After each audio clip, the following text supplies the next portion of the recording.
നമ്മുടെ ഉള്ളിലൊരു പ്രണയം ഉണ്ടായിരുന്നു. അപ്പോൾ ആ പ്രണയത്തിൻ്റെ അതിലാണ് ആ ഒരു പ്രണയിനിയോടുള്ള ഒരു കലാകാരിയായിരുന്നു. അപ്പോൾ ആ കലാകാരിയോടുള്ള പ്രണയം ഈ കലോത്സവമായിട്ട് ബന്ധപ്പെട്ടായിരുന്നു. അപ്പോൾ അങ്ങനെ വന്നപ്പോഴത്തേനും ആ ഒരു ഇതാണ് കലോത്സവത്തിലേക്ക് എന്നെ കൂടുതൽ ആകർഷിച്ചതും നൃത്ത ഇനങ്ങൾ കൂടുതൽ എന്നിലേക്ക് ആകർഷണം തോന്നിയത് അങ്ങനെയാണ്. പ്രണയത്തിൽ നിന്നുണ്ടായി ഇപ്പോൾ കലോത്സവത്തെയാണ് പ്രണയിക്കുന്നത് എന്നതാണ് വസ്തുത.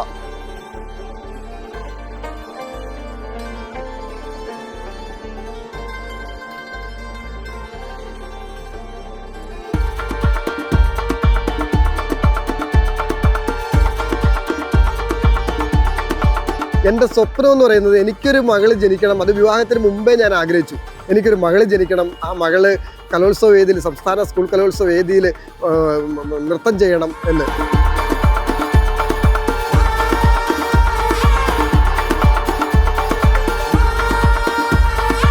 എൻ്റെ മോൾ ഈ വർഷം മോഹിനിയാട്ടം ചെയ്യുകയാണ്. ഈ വർഷത്തെ കലോത്സവത്തിൽ ഏറ്റവും വലിയ പ്രത്യേകതയും സ്വപ്നവും ആഗ്രഹവും ഒക്കെ ആ ഒരൊറ്റ വേദിയിൽ എനിക്ക് കാണുക എന്നുള്ളതാണ്. എൻ്റെ ചെറിയ കാര്യങ്ങൾക്ക് വരെ അച്ഛൻ അതിൽ നൃത്തമാണ് കണ്ടിട്ടുള്ളത്. അപ്പം അച്ഛൻ അന്നോട്ടെ ആഗ്രഹിച്ചു വന്ന ഒരു വേദിയായിരുന്നു. അപ്പം അവിടെ കളിക്കാൻ കഴിയുക, അല്ലെങ്കിൽ അച്ഛൻ ആഗ്രഹിക്കുന്ന പോലെ കളിക്കാൻ പറ്റുക എന്നത് എന്നെ സംബന്ധിച്ച് വലിയൊരു ഭാഗ്യമാണ്. വേദിയിൽ വിദ്യാർത്ഥികൾ നിറഞ്ഞാടുമ്പോൾ നൂറുകണക്കിന് കാഴ്ചക്കാർക്കിടയിലെ ഒരു കാഴ്ചക്കാരൻ മാത്രമാണ് അനന്തു.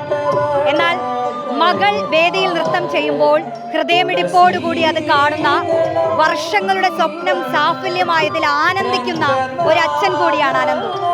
കലോത്സവ വേദിയിൽ നിന്നും വീഡിയോ ജേർണലിസ്റ്റ് അഭിമന്യു സുഭാഷിനൊപ്പം reporter Roshni Rajan, in reporter.